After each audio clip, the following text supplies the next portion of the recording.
Ano to, sa taon na higit. Masakit sa master pag iganon siya, parang ito. Parang may naiipit Oo, talaga. tapos pag mabigla siyang maganon, parang yung wala siyang malay, masakit dito. Yun lang Isang taon na. Isang taon, 3 buwan. Yan, sige. Tapilok lang sa basketball. Tapilok lang, pero kita mo ba yung dapat yan, mga 2 linggo lang tapos na. Pero pag ginanon mo, masakit. Yan. Hindi naman siya master, pero pag iganon ko talaga dito, pag iganon ko, parang dito siya masakit. Ayun nga, pag ginaganon, Yan, dapat kasi nakakaganon tayo. Oo, nakaganon Eh, ko. ikaw hindi ka makaganon, no? Hindi ko. Makaganon ko, pero masakit talaga dito. O, hindi nga pwede. Oo. Higa ka yan. Sentensyado na to. Sentensya natin. Ay.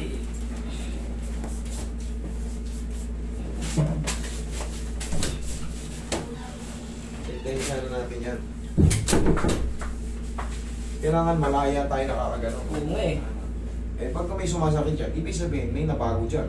Kailangan, ibalik natin sa... Hindi na makatakbo, hindi makahabol. Kailangan, makatakbo tayo.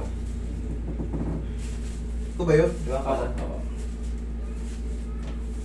May matitira dyan. Tapos pag napahinga ng mga 5 araw, 4 hanggang 5 araw, Kaya, ma-shot na nacho. Basta mararamdaman mo naman eh. Alam mo yung sa sarili mo, meron dyan matitira parang yung pinaka-trauma na lang. oo. Parang hindi naghingay, parang hindi maintindihan yung ano. Hindi maintindihan din Oo. dito, yan umiipit dito. Parang puputok pagkat matagal. Oo. Baguhin natin yung posisyon. Relax na.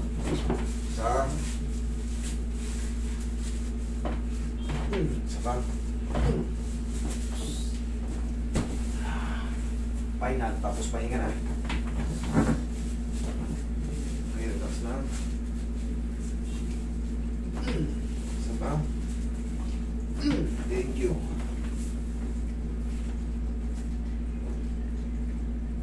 Wala na yan.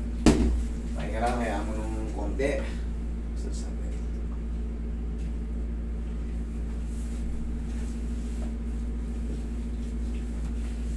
1 year and 3 months. Dapat yan, mga regular na, ano sabi ko nga sa inyo, mga regular na tapilok. Pag binoti-bote nyo, 2 linggo, okay na yan.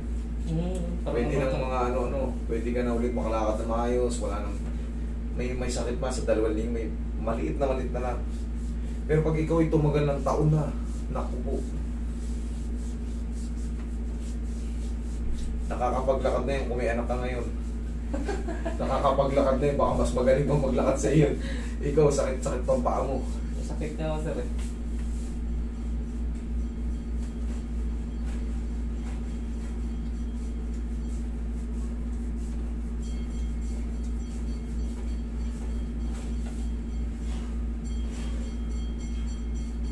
Pero pag ilaro, matwist ng konti, sakit pa din. Ano yan?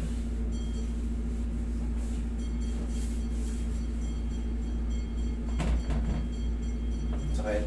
Wala. Testing. Sige nga.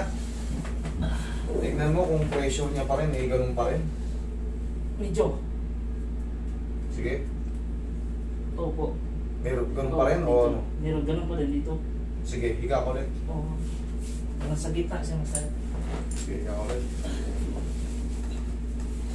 Kailangan yan, mas testing natin kung hindi na siya kung diba.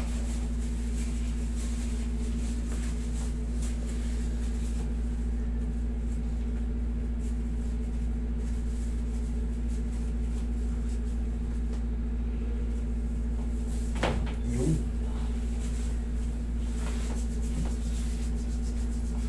Kailangan kasi hindi na siya the same. Kailangan may sakit siya pero Kunti. o kasi may ano na siya eh, kumbaga pag napahinga to, ay syempre alam mo nang kasunod nun. Oo. Pero pag talagang masakit na masakit pa rin, hindi ko na ayos. Pero pagka alam mo masakit siya, pero Kunti ka lang. lessen na siya, eh alam mo na kasunod nun. Kailangan lang ipahinga ng mga ilang araw para mag-subside pa yung siyempre sa tagal ng nakaipit nito, parang lang yung ganyan, no? Inipit kita ng plies dito. Oo, sakit. Pag natanggal yan, nakalaya. Oo, parang- Pero yung trauma ng pagkaipit sa tagal ng panahon, kailangan mo pa may pahinga pa yun. Ganun lang din.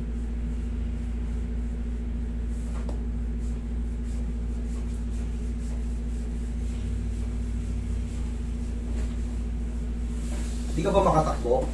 Hindi gaano. Sige, try mo. Tumakbo ka nga. Yun. Sige, takbo. Medyo okay na. Ha? Medyo okay. Oh. Tapos yung pressure ng ganyan, maaaring may pressure pa pero kayang-kaya mo na. May konti. Oh, yan, yung sinasabi ko. Kanina, hindi ako pumayag kasi malakas pa eh. Okay, sir, upo ka. Upo ka. Ngayon, ganito ang gagawin mo. Ganito ang gagawin mo. Kada araw, siyempre sa haba ng panahon, ganun mo lang ng pawiyan. Ay, massage. Oo, ganyan mo lang. Huwag mong diinan. Kumbaga, ganyan, no? Yung parang Tapos, nararamdaman mo yung ano. Kaya, ganyan mo lang. Ganyan mo lang. Obserbahan mo yung isang linggo na sa court ka na yan. Kahit magtatatakbo ka ngayon, sige, bigay mo, takbo ka. okay. Oo. Alam mo naman sa sarili mo, ako hindi ko alam yan eh. Oo. Konti na lang dito. Kunti na lang, kunti. Ayun yung sinasabi ko sa'yo. May malitira, hindi na siya the same sa kirot. Okay? Tutugma yan sinasabi ko, basta nagbago na yan. Isang linggo, pwede ito. Oo. Basta nagbago na yan, okay na ako dyan. Kanina, hindi ako pumayag na ano, ganun pa rin. Hatak ulit. Pwede namang ano yan, doblehin basta sa pagtatansya. Okay, sir, huwag ko lang basahin ngayon ha. Ingat.